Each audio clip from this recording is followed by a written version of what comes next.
Welcome to the Love Disciple podcast. Today we're interviewing Vanessa Nova. So, Vanessa is an embodied, creative, and spiritual practitioner. She views creativity as a way of life. So, when we talk today, you're going to hear a lot about our different methods of creation and magic. She weaves magic, meditation, music, sound activation, and many other tools to be able to create a lifestyle that is inherently spiritual just by living.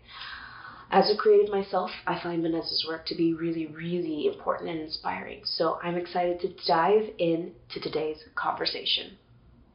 Dynamite, I'm blowing up my mind. I wanna be free, I wanna be cool, I wanna be bad.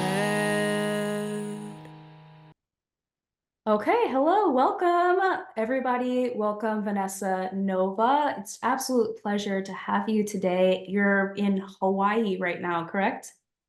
That is right. I'm in Oahu, Hawaii. That's awesome. I'm here in Austin, Texas, and just here to welcome you to the podcast.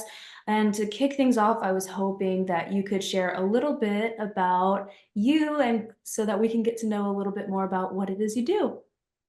So thanks so much for having me, Saint. I'm happy to be here with you and to be having a really awesome conversation and about like what matters to us. And I'm here because I want to live my life as a spiritual being and as a creative being.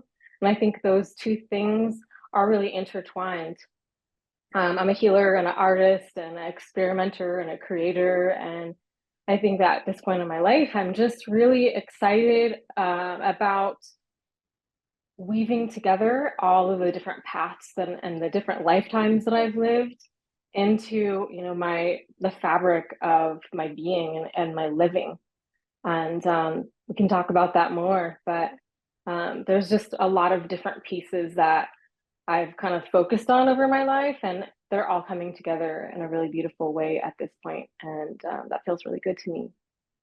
Yeah, I definitely want to talk to you about the different lives thing. This podcast is something that I was really eager to start for people who may not get to meet people like you on a day-to-day basis. I say there are people who are almost experiencing reality in this elevated way, and you can walk by them on the street or pass by them and never know what it is that they've done or what they've experienced. And so one of the things that I've been really curious to ask you is, what is spirituality to you? What does it mean and what does it include?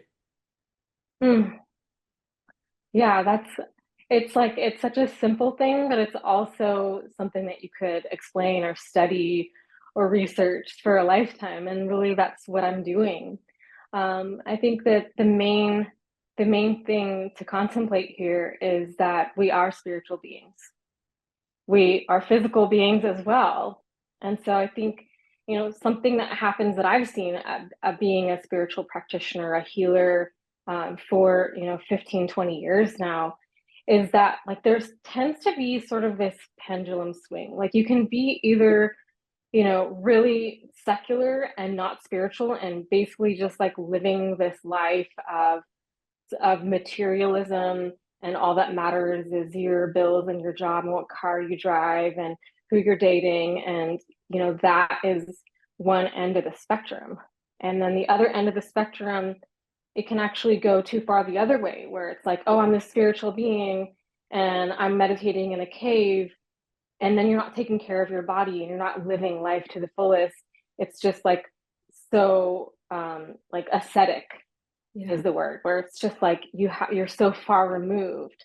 And I think that for me, where I'm really like coming to in my practice is this practice of like embodiment and divine embodiment of my feminine, of my true essence. Because if I am a spiritual being, an eternal being, and I know that, but how am I living that? Am I living that in my life, in my body? So that takes both like the reaching up towards our divinity and through meditation, through different kinds of healing practices and ritual and ceremony, and so many things that we can get into, you can start to expand your consciousness and your awareness that you are a spiritual being. Because people try to be more spiritual, but the thing is, like, you can't really be more spiritual. You are spiritual. And it's taking that down into your body and into your life and practicing it. Yeah, I was gonna ask that because I saw that in your example, you were saying there's the physical and then the spiritual on a spectrum. And it sounds to me like the physical is kind of farther away from spiritual. Is that how you see it? Yeah. Well, if you think about spirit, spirit is infinite, and it's all encompassing. And that's, I speak of God, or I speak of spirit as the oneness of all things, right? So that is where we are connected, and everything is connected. But when we come down to our physical, like, it's just me and my physical body. I'm separate from you. If I'm only looking at it from a physical perspective, I'm in my body. Like, I'm here in Hawaii and you are in Austin. So, like, the physical state, like here on earth in this physical life, it's like the farthest thing away from spirit that we could be. Hmm. So really, it's about both reaching up towards God to connect yourself, because you are God, but then from that place of I'm God, to look down and to come back down into the body and ground yourself and root yourself into your life and into your world and into your community. So, for me, it's both of those things. It's this integration of, yes, I'm human, I'm in a body, but I'm also embodying the spirit that I am, the infiniteness that I am. Right. I think that's one of the best explanations from it of spirituality that I've heard so far. Can you share a little bit about, some of the tools you use just so that people can get to know a little bit about you and how you got here and what it is that you're doing on a day-to-day basis to be the way you are and have those that insight? Well, for the last 15, actually, since 2004, 2004, I encountered the Modern Mystery School. Mm. And at that time, I was a performer and an artist, and I was kind of weaving into these communities in Seattle that were, ritual based and performance based. It was DJs and these really elaborate sets and festivals, and they started to integrate mystery school teachings and ceremony into their events. That's kind of how I came across it. And for a couple of years, I kind of watched them from a little bit from afar. Like, I watched these people who were involved in this lineage.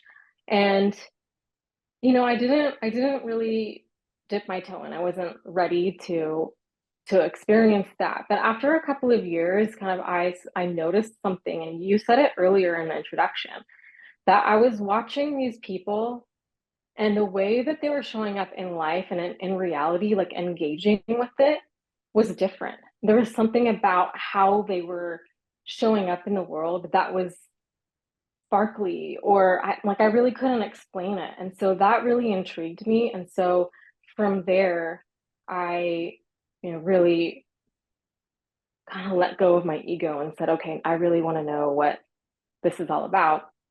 And then I took, the Empower Thyself class, and I had my first initiation. And so over the years, that was 2004. I started kind of, my awareness of the mystery school. I did a galactic activation in 2007 is when I had my first initiation. And I kind of didn't look back from there. I kind of just kept going because it was so powerful to me to actually, like, have rituals and practices that connected me to my infinite being, like connected me to spirit.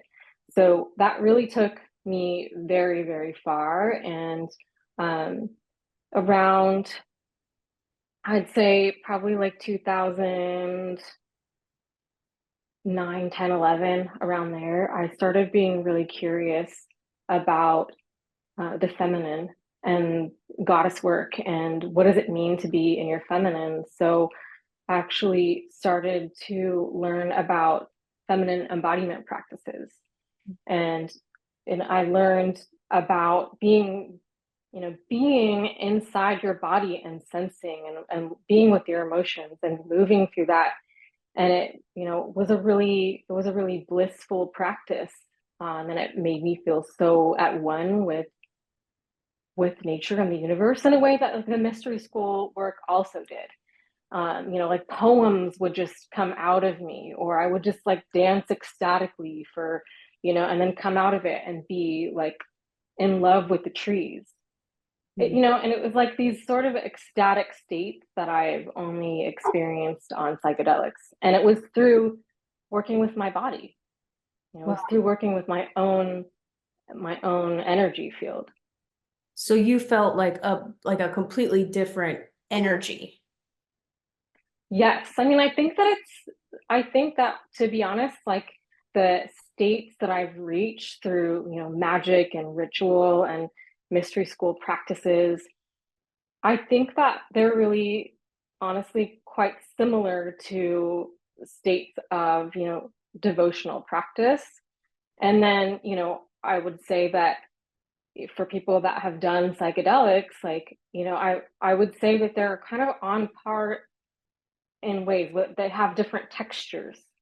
But the thing about psychedelics, obviously, I mean, my perspective is that, like, they can be damaging.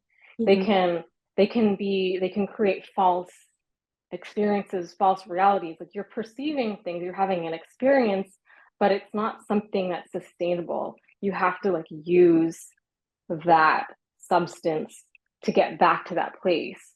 Yes. Whereas, with mystery school work, you can reach that through meditation. You can reach that through, prayer or ritual. Or, you can also reach these really connected states with yourself through your own body. So, like, those two things are available to you, and they don't require, like, maybe, yeah, it does require some training and some skill and some practice, but it doesn't require really ultimately anything outside of you. Right.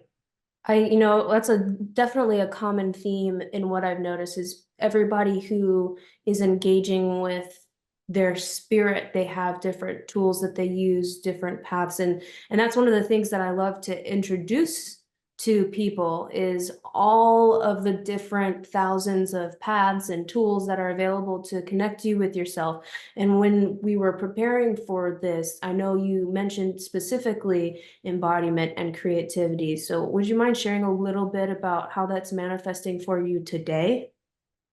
100%. I'm so excited to talk about that because, I mentioned to you when I first started kind of the depth of my spiritual journey and starting with the mystery school, I was a performer like you. I was a DJ, and I was performing on stages, recording music, making beats, twiddling knobs, playing with synthesizers. And, for many, many years, I kind of just like let those things fall away. And so I feel like it's come full circle, and like my embodiment practices are coming back full circle, along with um this way of living as a practitioner and a healer and a magical person. And I'm seeing that all of these things can be woven together as, really one braid of the same thing. Because one of the main things that we teach in the mystery school is that you're a creator, you're a divine being.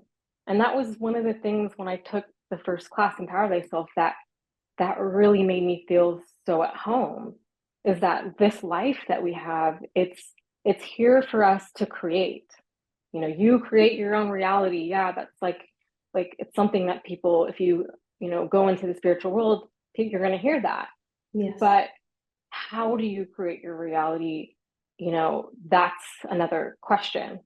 And it takes, healing of our old traumas, and it takes courage to, step out of, what we think that we're supposed to be doing or our family thinks that we're doing.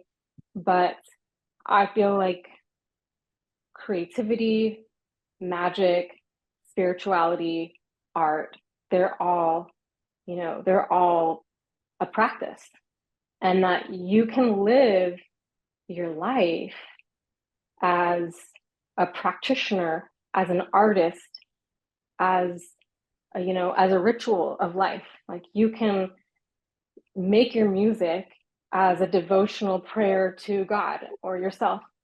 You can dance your desire as, a practice of manifestation. You can make paintings that are, you're a vision board of who you're becoming. All of these things they can be sacred if you intend them to be. Absolutely. And some of the most famous people I remember who are associated with the mystery school, they're not the so-called ascetics that you mentioned, right? The people who hid themselves in the caves. They're the most well-known and celebrated creators in human history, like Leonardo da Vinci, David Bowie, people who we admire and who contribute to society. They're people who create as a way of being. Right, right. Like the people that have created works that are lasting, that have made an impact on the world, they were initiates, and they understood that we're creators, and that, their works stood the test of time because there was a transmission coming through what their work was. So, and I think, you're an artist, I'm an artist, and I think that when we live in the world of art and the world of creativity, we're at the closest to our soul that we can actually be.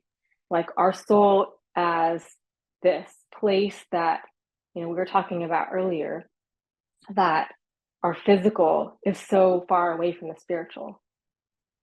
But fortunately, our soul is there to be that bridge. Our soul is our connection to spirit, and our spirit's connection to our body. And, I think that, of course, through meditation and ritual, you can be in touch with your soul. But I think for people that have that drive or that need to create and to express themselves, which I know that for me has been just like so essential to my nature. And when you have that and you don't nurture it and you don't express it, it really does like literally like crush your soul. Yeah, I can definitely relate to that. I remember when I was working a corporate job and I thought I could get away with it. And I literally remember telling everybody I would rather be homeless than work another day in a job that has nothing to do with creativity and music. So we were getting ready to talk about what it is specifically that you're doing, whether that's music, ritual. Tell me a little bit more about what projects you're working on. Well, it's taken me a while to get my studio set up, but I finally am in a place where I have, well, you could see some of it behind me, but I found some notes from, I think maybe it was like 2004 or 5, where I was just kind of jotting down some visions that I had for myself.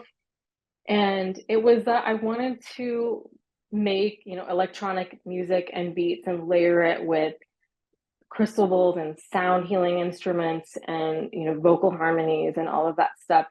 And, that was just like a note jotted somewhere and thrown away or put away. And I found that note all these years later, and I was like, oh my gosh, that is what I'm doing.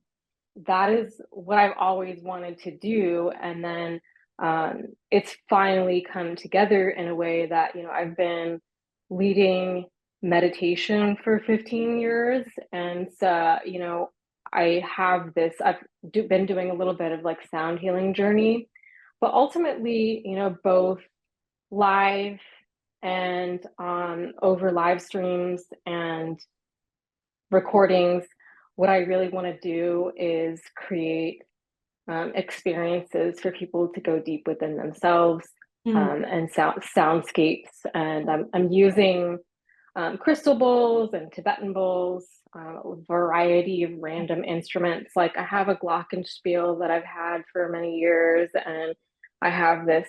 Have you ever seen a concertina? No, I haven't. A concertina is just like a weird little. I should have it here, but it's like a little. What's that instrument that you go like this? Um, Is that Accordion. Oh, accordion. It's like a little tiny weird accordion, but like the sound of it, it's like these like textures of breathing, like this rich drony breathing. So I'm playing. I am playing, and I don't know what like the ultimate result is going to be, but I'm really excited about it. Like I have some rad guitar pedals that are used for ambient music. So like they're so awesome where it's like different kinds of delays and it's this different kind of synthesis. I'm really into different kinds of performance synthesizers. So I'm using some different plugins on my iPad that you sing into, or you create sounds and you layer them, and you can create, it's granular, so it's basically taking different slices of the sound and you can do different things with them, stretch them out or make them repeat or slow them down. And I mean, this stuff is super nerdy, but like I get so excited about it. And definitely using my voice as an instrument. And then, I think that I'm a bass music girl. I grew up like in the rave scene, and, bass music, drum and bass, like all of that stuff is kind of part of my DNA too. So I think eventually I will start making dance music again. Um, like I think that I'm playing, and I ultimately see myself, creating experiences for people that love sound and want to go deeper into themselves.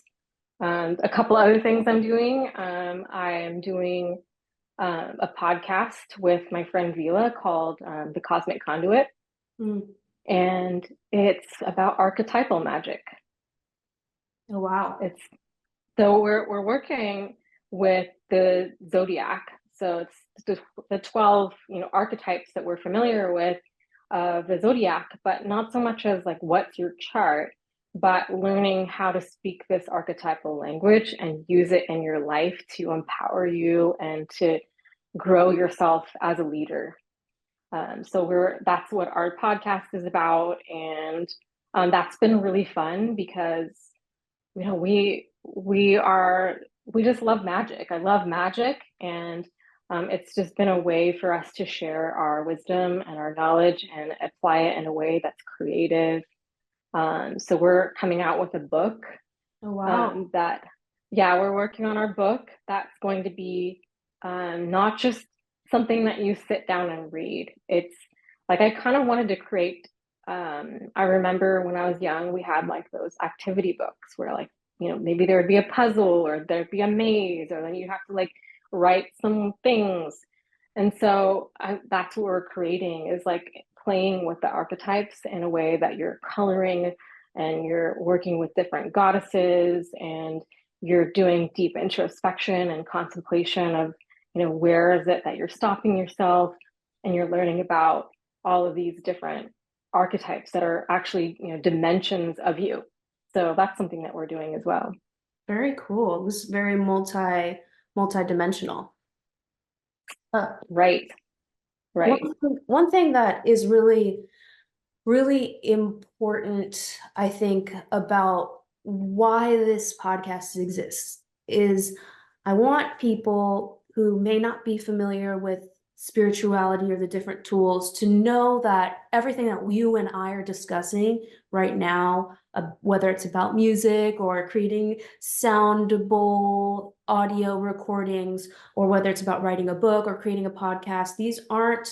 They may be things that we do in the physical, but these are all things that are expressions of the larger spirit and the larger soul here on earth. And it's really important to me that people who are watching this podcast can understand that it's not necessarily about making music or creating a podcast from the outside in. It's about finding a part of yourself and connecting to yourself and creating honestly, with integrity, whatever that is. It may be a podcast, it may be a book, it may be music. And I want people to understand that the processes that are going on within you are accessible to them in this very moment.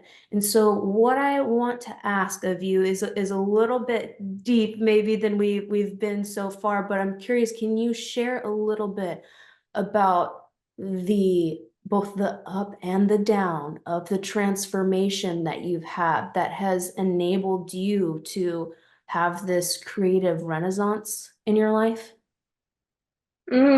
Wow, yeah, definitely. Well, I think that a lot of it was, I will be really, transparent in that I kind of had like this whole death process over the last couple of years. And um, I walked away from a relationship, from my community, from a business, from a whole life because it wasn't serving me anymore. Like I had built it up, but it no longer fit. And I also, kind of only focused on certain parts of myself in my life. So yeah, definitely, my creativity was channeled to other things. It was to running a business and building a community and creating brands and all of these other things, Mhm. which I think were pretty successful and wonderful and beautiful, but like they weren't actually being that full authentic expression of who I am as like as this spark of divine being, like the part of me that wants to, play around with all of these toys and make art. And, I think that it's just for me, I had to go through a huge death process, being like midlife, having the end of a long-term relationship, and then like basically losing everything. I basically had to have everything stripped away. And then yeah, go ahead. Well, I was gonna say, could you tell us how long you had been running this business so we can know like how much you had invested? That's I know, but I the mean, people don't know. I mean, I think that for like Austin, so probably 2012. I moved to Austin in 2012 and really committed myself to building a spiritual community there, Mm. with my partner at the time. And, it took until 2020 when I left Wow. for it to feel like it was thriving. And I definitely feel like when I walked away, it was like in the middle of the pandemic. But when I look at, the fruits of that, and I think about the community that's still there, I know that I did something. There was something that I built there and I walked away from that. But I had, I'm in this whole renaissance and this whole rebirth. And that's been, it's also, coming out of the pandemic, but I dealt with a lot of health issues coming out of that, and autoimmune issues. And so it really brought me ultimately, yeah, like I would say it stripped me down, brought me to my knees, and really surrendered to this completely blank slate. And I think as artists, like we need to sometimes just like clear the desk or start fresh. And I think not a lot of people have the opportunity to do that because we have attachments, Mm. like we hold on to things. And, maybe people go through a divorce or breakup and move and get a new job. But I think that I ultimately really embraced that it was a death. it was a death on multiple levels. And I had to grieve and I had to heal. And I'm only like just now coming out of that, but I think it's through my creativity that like I'm really seeing myself again. And you know, when I first started producing music, I think, you know, I look back to my own journey, I was in another state where I was really sick. Like I was so sick and the doctors couldn't figure out what was wrong with me. Like all my skin was falling off. I like stayed in my room for like months. All I did was like leave my room to go to the bathroom or take a bath or go to the doctor. And I was staying with my parents at the time because I was so sick. I couldn't work. So you know, and still to this day, I don't really know. Like, there wasn't really a diagnosis of, you know, what that was, but um, through that dark time in my cave, you know, I was like, well, I'm gonna learn how to make music. So I, you know, learned how to make beats on the computer and different software and record my voice into the thing and, you know, arrange it and the DAW, all of that, you know, and that brought me out. Like that brought me out of the darkness. And so I think that's it's like another cycle of that. It's like coming out again full circle to this place, like to music, you know, that even if I don't like make an album or even if I never, you know, become famous or whatever, I still have that as my practice, as my spiritual practice, as my healing practice. Okay. I think I understand a little better. It sounds like you had almost another life, like you said in the introduction. You had like a very successful business. You had years invested into a relationship, into a community, and you still felt like part of yourself was being denied, which I think a lot of people can who may watch this can relate to. I mean, I know I relate to it because I was, like I said, in that corporate job and I left to do music because I would rather lose everything that I owned and be doing music and being creative than stay another day in a place that where I couldn't be myself and I couldn't live the way that I wanted to. And one of the things that you brought up and you've brought up continually is embodiment and you associate it with femininity. Now, I have an idea of what you mean by that and what that looks like because I've dabbled a little bit into it. But, you know, when you say embodiment, is it mostly the integration of those practices in your day-to-day life? Or is there a time where you might be spur of the moment and you think, oh, I need to do something, and then you go and do that? How does that work for you on a day-to-day basis? So, like, let's just say that masculine is like consciousness and the mind, and feminine is like sensuality and the body. And I think that, you know, a lot of women we're not trained or we don't learn how to be feminine. And because of our society, we've had to, as women, you know, learn how to be masculine to fit into the world, like into the career or into all of these different ways. So, you know, there has been this renaissance over the last couple of decades of getting back into what it is to be feminine.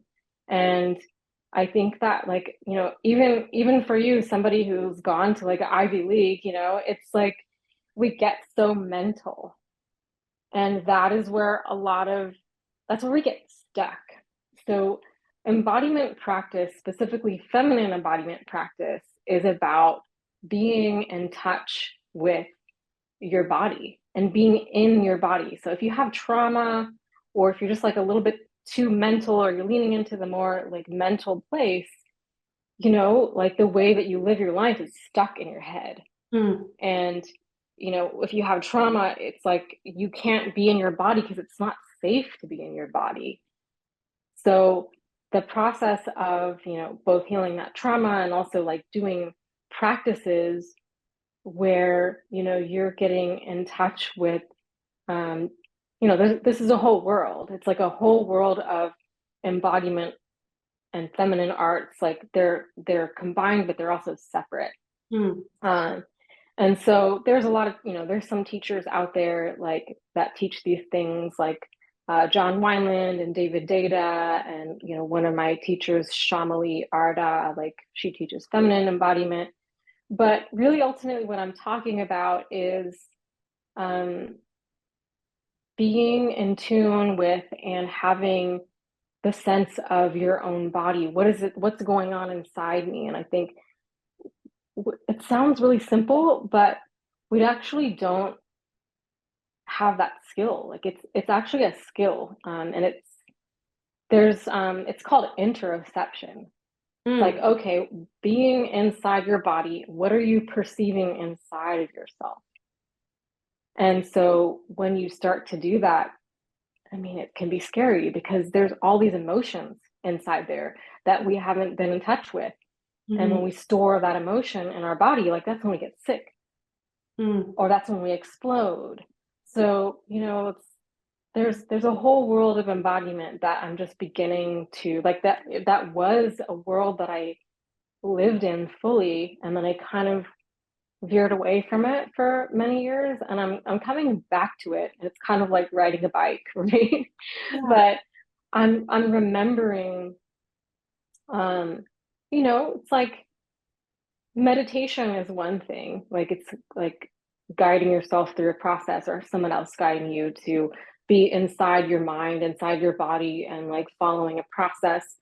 There's that. But there's also like, okay, what's going on in my heart? Okay, there's some heaviness there, or I'm feeling like a tingling sensation kind of in the back of my head, or and being so aware and in tune with your body, and just being with that, and with that, the space of it, without having to tell yourself a story around it, without having to like analyze it.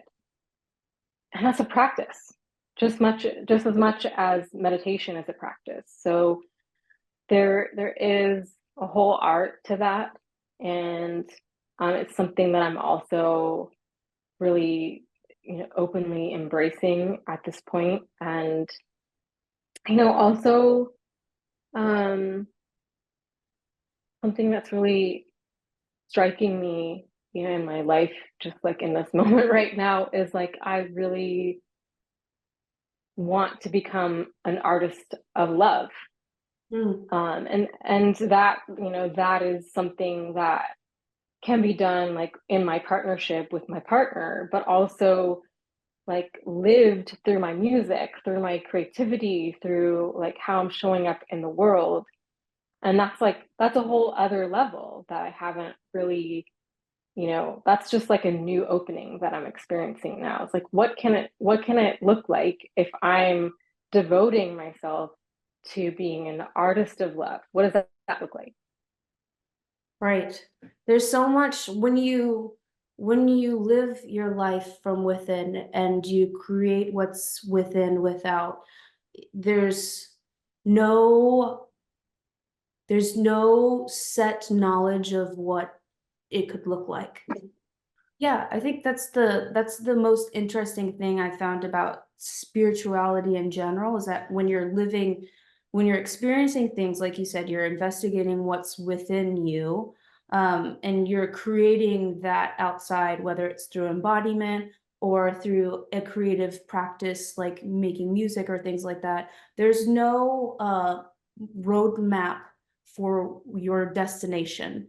You don't know necessarily where you're going to end up. It's one of the things that I've noticed, when it comes to technology. You can Google, what is the outcome if I do this? If I get a job that gets me this way, I can expect to get promoted to this job and make this much. The answers to any number of subjects are just right there, and we can just search it and find out. But when it comes to things that we're creating within, or ways of being that we're trying to embody, there is no outcome other than the day-to-day experience of being on the path. And the longer that you continue that experience, the deeper it goes. And I think that's, correct me if I'm wrong, but that's what you're saying when you're saying you're getting back into it. It's like riding a bicycle. And it sounds to me like you've been down this path before, so you have an idea of like what it's going to feel like and what it can do for you. Is that right? Yes. You know, like I'm thinking about you and your journey too, of like being in corporate and then like having jobs and then, becoming a DJ and, putting your recordings out there. Like, you know, it's like you ended up there because you followed a thread of something that sparked you. And so I think for me, just going back to the whole death process that I went through, um, I think that a lot of people are feeling this too. It's like the old stuff isn't working anymore, but the new stuff isn't there yet. So you're in this place in between and you don't know what's coming next. And for me, that couple of years that, it's like the last couple of years for me, was really uncomfortable. It's like a really uncomfortable place to be because you just don't know. There is no map. Nobody can tell you what your purpose is or what you're here to do or what you're supposed to be doing. And, I had to really sit in that discomfort of not knowing. And I still don't know, but at the same time, like I'm following these threads that I feel are like, and just like you found certain things and you followed them. So for me, I know that, yes, because I have been there before and I did see, you know, some fruits from it and I did see joy. I did have joy and I did, feel, recognized and from the work that I did like way long time ago in the past. And why can't I do that again? Like, why can't I recreate myself? So, I mean, I guess what I'm saying is, anybody, you can change your course, you can change your path, you can choose something different um, at any time. And it just takes a decision, a choice. Mm-hmm. Um, Yeah, and you don't need to know the ultimate destination. It's nice to have a direction you're going in, but you don't have to have every step of the way planned out and ready to go. That's something that I see every day when I log into Facebook is people who are like, I want to do this really big thing way over here, but all of the stoplights in between here and there are not green, so therefore I can't do it. And right. I think that's so beautiful because there's no that's never happened in the history of a road trip. Yeah, I mean, you just have to trust the process, but you do have to keep going forward, keep taking steps forward. I mean, I thank goodness that I actually feel a little bit more direction because I think, for months and months, like it felt just so blank, like it can feel so empty and blank and just lost. I mean, and I know that for a fact that many people are feeling that way in the world right now because so much is changing in the world and we're our consciousness is shifting and people are just coming now to like, oh wait, what am I doing with myself, what am I doing with my life? I'm a spiritual being. Oh, and so like there is hope and it just takes following those threads. So just pay attention to what brings you joy, to what like sparks your curiosity. And, there's definitely tools that, if you're stuck and you need to see yourself in a different way and have perspective, like I think that, that's the one thing with mystery school is that there's really powerful tools to help you if you get stuck. But I have worked, I have worked with a lot of creatives, and you're one of them, and just seeing people like skyrocket in how they show up and how they express themselves, um, that's been really rewarding for me. So I feel like it's time for me to do that too. Yes, it is time. I'm very happy to to be a part of your atmosphere. And if people wanted to, follow you along on the journey or work with you or follow the podcast or connect with you when your book comes out, how can they plug into your world? Well, the best way is Instagram. So just follow me on Instagram, Vanessa Nova, and then we have the Cosmic Conduit, and that's on YouTube and Spotify. And we also have Instagram as well. So that would be Cosmic Conduit Community. Ooh, okay, I love that. And any idea on when we can expect the book? I'm already already like, "Oh, it's written already." I'm just kidding. I mean, I think that we're kind of aiming. So the whole thing is around the cycle of the year, and it starts with Aries and taking you through a journey. I know you're on fire. Um, it starts with Aries because Aries is the initiator. It's the beginning of the cycle, and so we go through this cycle every year. I mean, every month and every year. It's like we're living in this cyclical reality, and all we have to do is plug into it. So ideally, we are hoping to get a draft out by Aries season, which is coming up soon. So Yes. I can't make any promises, but definitely follow us on our podcast, and you'll find all the links there because it's something that I feel is really important for us in the new paradigm to anchor us, because as things are shifting and changing in the world right now, it's really important to have things that help you feel like, okay, I can hold on to this. I can find my way. I can navigate all of the turbulence that's coming. When you have that like center and you have like hope. Yeah, very important. So we can't name your book yet because it's not out just yet. But if there was a book that was essential, or actually say I should say the most useful to someone just like you on their path, what book has that been for you, and can you recommend it to us? Well, if I can, I'm just gonna quickly, I have a couple. So The War of Art. So it's really about, you facing yourself and moving through the blocks that that are stopping you from being an artist. And then one that's been really helpful for me to just stop and check in with my creative process and my identity as an artist is Rick Rubin. Um, the Creative Act. And Rick Rubin's like one of the most famous producers of all time. And this is more a feminine book. And it's not one that I've read like cover to cover, but it's just also just reminding you that like as a woman, you are the source of creation. You have a womb, like your job, your essence is creation. So that's really good. And then for spiritual stuff, I mean, I think that really, if you really want to go deep into understanding the universe and reality and, have a roadmap of how to be in the world beyond just the physical, it's the Kabbalion, Oh, which is, basically a hermetic text. That's kind of the basis of metaphysics. So, yeah.